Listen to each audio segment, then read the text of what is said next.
Միացյալ Նահանգների փոխնախագահ Ջեյդի Վենսի ցեղասպանության հուշահամալիր այցից մեկ ամիս անց Թանգարան ինստիտուտի տնօրեն Էդիտա Գզոյանը հեռանում է, առայժմ առանց մեկնաբանությունների։ Նրան փոխարինողի տրամադրությամբ առավոտյան Թանգարան է եկել դիվանագետ վարչապետ Փաշինյանի նախկին օգնական, նրա աշխատակազմի արտաքին կապերի վարչության նախկին պետ Հրաչյա Թաշչյանը։ Ժամանակավոր պաշտոնակատարն է տնօրենի։ Եկավ այսօր ներկայացավ, ասացին, որ ինքն է լինելու մոտ ժամանակներս միջև նոր ընտրությունների մասին հայտարարություն լինի։ Հրաչյա Թաշչյանը Գզոյանի աշխատասենյակ էր շտապում, որպես հյուր ասաց։ Հյուր որպես, հյուր։ Հյուր եք եկել։ Այո,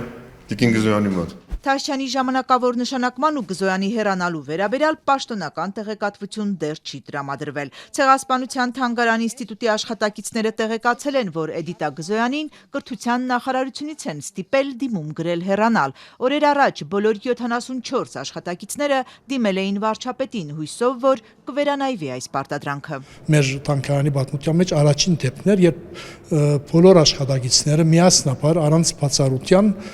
նույն հարցով դիմեցին ինչ որ վերի մարմնի մա։ Ես շատ լավ հասկանում եմ, որ սա պետական հիմնարկ է եւ մեր այսպես գլխադասային, այսպես, չգիտեմ ոնց է կոչվում, այդ կազմակերպությունը կրթության գիտության նախարարություն։ Ես շատ լավ հասկանում եմ, որ իրանք լրիվ իրավասություն ունեն տնօրեն էլ փոխեն, ամեն ինչ էլ փոխեն։ Բայց ես իմ համար ամենամեծ վիրավորանք է վերևի շատերի, բայց լավ շատերի մյուսների համար չխոսեմ։ Այնա որ մեր հետ ոչ ոք չի խոսում։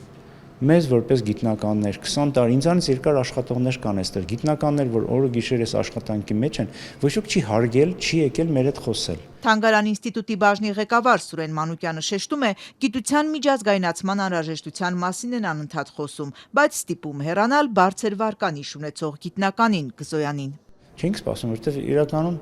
մենք նույնիսկ ավելի շատ կսպասենք, որ մեր տնօրենին պարգևատրեն իր լավ աշխատանքի համար եւ ոչ թե ինչ որ կատարվեց։ Ու սա Ոստեղ խնդիրը տնօրենը չի, այստեղ խնդիրը արդարության հարցն է, էլի։ Որևէ բացատրություն ներկայացվել է։ Դե մեզ ասում են, որ դա շինարարության հետ կապված խնդիր է, բայց ինքսակ անլուրջ է։ Տարակուսում են աշխատակիցները, գիտնականներն ինչ կապ ունեն շինարարության հետ։ Նախարարությունը մրցույթ է հայտարարել, ընտրել շինարարին վերահսկող կա։ Խորհրդական Միհրան Մովսիսյանը ենթադրում է շինարարության պատրվակով, բայց այլ պատճառով են տնօրենին հորդորել դիմում գրել։ Տարբեր ենթադրություններ, բայց իմ համոզումս այն է, որ այն, որ դրվեցավ որպես պատճառաբանություն, այդ մեկի իրականության չի համապատասխաներ։ Բոլոր քարերը ջարդելով են հանել։ Հուշահամալիրի անփույթ շինարարության վերաբերյալ սկանդալը ամռան վերջին պայթեց։ Կրթության նախարարը երբևէ որևէ ակնարկ չի արել, թե տնօրենը պատասխանատու է այս տեսարանի համար, բայց հետաքրքիր մանրամասն կա այստեղ։ Ժաննա Անդրեասյանը կանոնավոր այցելում ու հետևում է շինարարության ընթացքին, այցից լուսանկարներ տարածում, դրանցում միշտ տեսնում էինք նաև Թանգարան ինստիտուտի տնօրեն Էդիտա Գզոյանին, նրան նախարարի կողքին այլևս չենք տեսնում Միացյալ Նահանգների փոխնախագահ Վենսի այցից հետո։ Ներկայացրեցի նաև հայոց ցեղասպանության հուշահամալիրի տարածքում 3 խաչքարերը, որոնք կան նվիրված սովետական Ադրբեջանում հայերի դեմ իրականացված բռնությունների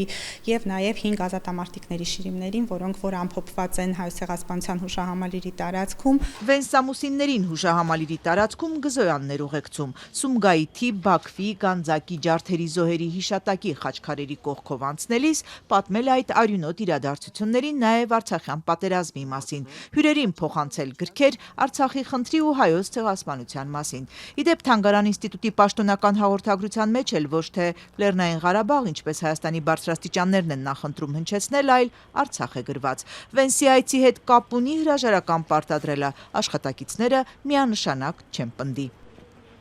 Կարող է, չգիտեմ։ Ոչ ոք մեզ ուղիղ տեքստով դա չի ասել, մի քիչ դժվարանում եմ այդ պատասխանը։ Որ ինչ-որ բան դուր չի եկել կառավարական դեմքերին, պարզ է դառնում նաև Վենսի այցին հաջորդած խորհրդարանական հարց ու պատասխանից։ Այստեղ վարչապետ Փաշինյանը անդրադառնալով Վենսի հուշահամալիր կատարած այցի արարողակարգային մասին, խոսքի վերջում մի միտք է նետում։ Տեղի են ունեցել բաներ, որ ավելի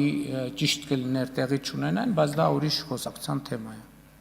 Ինչ է եղել, որ չպիտի լիներ, պարզ չէ, բայց պարզ է այն, որ Էդիտա Գզոյանի պաշտոնավարման շուրջ քննարկումները սկսվել են Վենսի այցից հետո։ Այս թեմայով մեր հարցերին կրթության նախարարությունից չեն պատասխանում, ասացին միայն գրավոր հարցման դեպքում։ Հնդածս հիշեցնում են, որ Թանգարան ինստիտուտը կառավարում է հոգաբարձուների խորհուրդը։ Իդեպ հոգաբարձուների խորհուրդը գլխավորող ֆրանսիահայ ցեղասպանագետ Ռայմոնդ Գևորգյանը նույնպես վայր է դրել լիազորությունները։ Ըստ Թանգարան ինստիտուտի աշխատակիցների, խորհրդի մի քանի անդամներ նույնպես։ Նոր տնօրենին ընտրում է 15 հոգանոց այս խորհուրդը։ Վարչապետ Փաշինյանը մարտի 6-ի որոշմամբ արդեն իսկ համալրել է խորհրդի կազմը նորանուններով։